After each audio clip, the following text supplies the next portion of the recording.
Hey everyone, how's it going? This is Chuck from Classic Car Solutions. I have a new one I want to share with you today.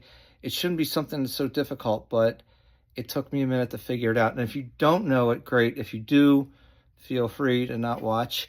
So in the passenger side, after I did all the work of getting the entire HVAC in there, brand new, rebuilt, I went to stick my side vent in too late.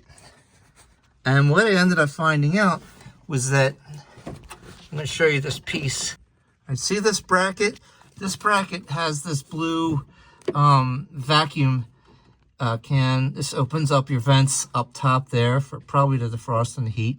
So anyway, when it's attached, you can't get this boss here past it.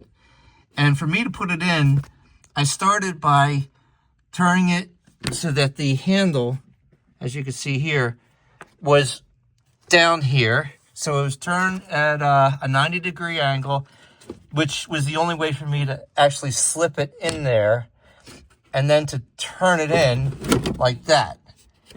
Now it's in. Now I just need to stick my gasket on.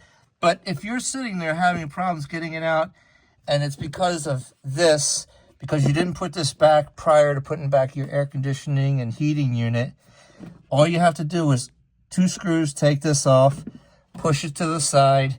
You also have your rubber here. I also disconnected the light that was also here holding me up.